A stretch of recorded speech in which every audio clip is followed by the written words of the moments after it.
Hi, everyone, and welcome to GLG 171. Our topic for today is mitigating volcanic hazards. In the previous lecture, we talked about the different types of volcanoes that form. And in this lecture, we're going to focus in on the different types of techniques that humans use for trying to limit the amount of damage and life loss that occurs as a result of volcanic eruptions. Unfortunately, once an eruption is already taking place, there aren't very many options that we have for mitigating damage and loss of life. There are a couple of examples of sort of extreme techniques being used by humans to chill lava. In Iceland, there was seawater that was diverted by fire hose. They attempted to cool the front of the lava and prevent a flow from overtaking a seashore town.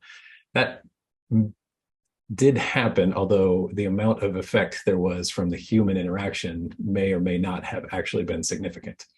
So in 1973, when that town was nearly overrun, we may have saved it, or just expended a lot of energy and time solidifying a front of lava that didn't actually have any effect. So mitigation before an eruption is your best option, trying to build communities that are intelligently designed with respect to how they are going to be able to respond to a hazard, knowing the hazards themselves by developing geological knowledge and a map that shows what hazards you're most at risk for, and then being able to predict a volcanic eruption using modern techniques to try to understand what types of events occur that warn us that an eruption is imminent, and how we can evacuate a human population in enough time that they will be able to preserve life and potentially worldly goods, although that falls second. In our hazard assessments, the techniques that we use, the different types of things that a geologist would do to try to help with understanding how dangerous a volcano is. We use what's called hazard assessment, techniques for looking at different hazards and how dangerous they are with respect to the population of humans that are close by. So we use geologic maps. That's our number one tool, a map of the volcano and what types of deposits of rock are surrounding the volcano that tell us what the risk might be. Is my city or home or property built on or near lava flows? Are they constructed in areas where there are hundreds of feet of lahar deposits, that volcanic mud that we talked about in the last lecture? Then I can develop what's called hazard mapping. I take the geologic map, which shows what all the deposits are, and I overlay on that a hazard map that shows different zones that are more or less at risk, and which hazards are a threat to that region. And we'll go through those in the next few slides. We can also use laboratory work, developing different chemical analyses of the rocks and in some cases, the gases that are being emitted from a volcano to try to understand when and how that volcano erupted in the past and what it's doing right now with respect to being active, what also it might do in the future. So we look at how voluminous the material may be. That would be how thick is the deposit, how far does it extend out? Is it likely that an eruption of that size could ever be possible again? So on and so forth. And that allow us to determine, is there a repetition to these eruptions? Does an eruption happen every few hundred years? Does one happen every 10,000 years? And when was the last eruption? Is there a time period that suggests that the volcano has been dormant for a long time and is due for an eruption sometime in the near future?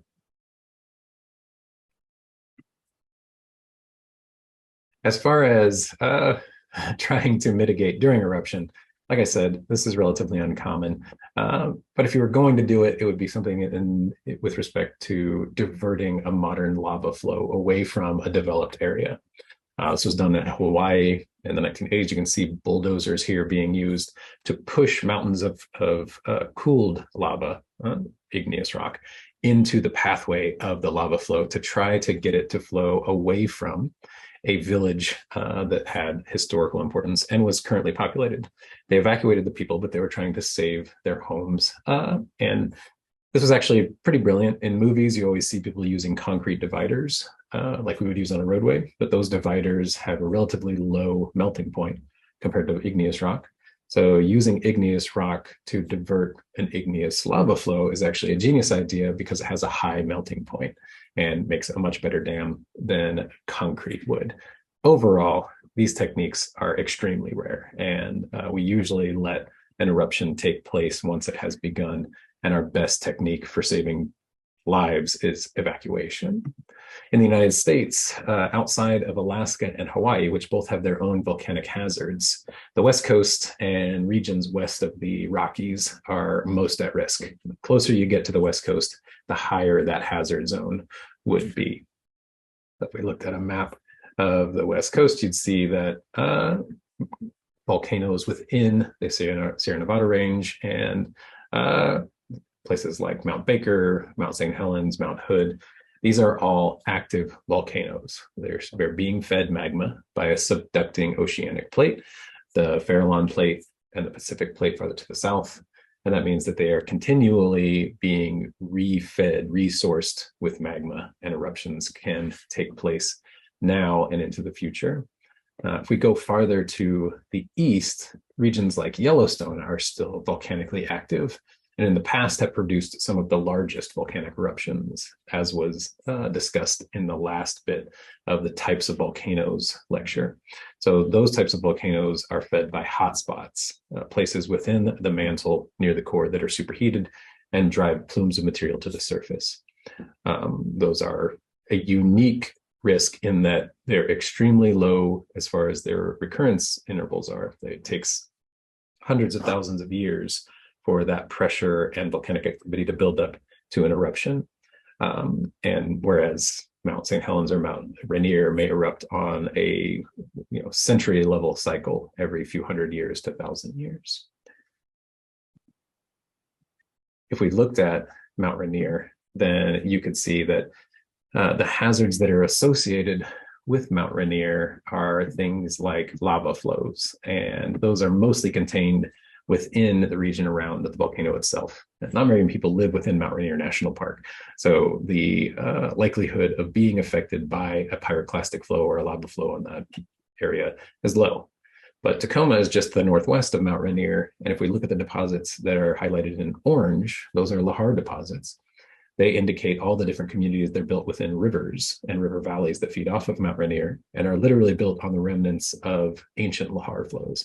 So that's our greatest risk. This allows us to understand what the hazards are associated with the volcano, which communities are at risk, and how to best serve those communities. I had a student once that was from Paiute in near Tacoma there, and they had volcano evacuation drills, just like in Missouri, we have tornado drills, and they would practice running outside and towards Mount Rainier, which sounds funny, but that was uphill. So they're running away from where the lahar deposits would be the most devastating and evacuating to a high ground. So that knowledge of what the risk is and what your best method of survival is are probably the absolute best mitigation techniques that we have available to us. If you were to go to a quiet style eruption, someplace like Hawaii, the hazard zone map changes significantly. This is basically a topographic map of the island of Hawaii. Each of the really dark blue areas indicated by the number 1 are increasing in severity. Those areas are subject to volcanic lava flows, and that is the greatest risk in the volcanic regions of Hawaii and other islands that are the same. So if you're looking at that and you're seeing the 1s and 2s, those are low-lying areas that can be inundated with lava. The higher numbers, the 5, 6, and 7s, those are higher areas that may be part of an ancient volcano like Mauna Kea or Koala that are elevated and are unlikely to be inundated by lava. So in this case, we can use these maps to make educated choices when we're expanding our modern communities and growth. We should avoid areas that are at highest risk. If you don't do that, or if there are communities built before that, then you have to figure out how we can safely evacuate those areas and constantly monitor the volcano to try to understand when the next eruption might take place and how severe it might be. So our best technique outside of the knowledge of what the hazards could possibly be, our best technique for preventing loss of life and worldly goods is predicting a volcanic eruption. We're actually much better at this than we are at predicting earthquakes. We look for things like increased seismic activity.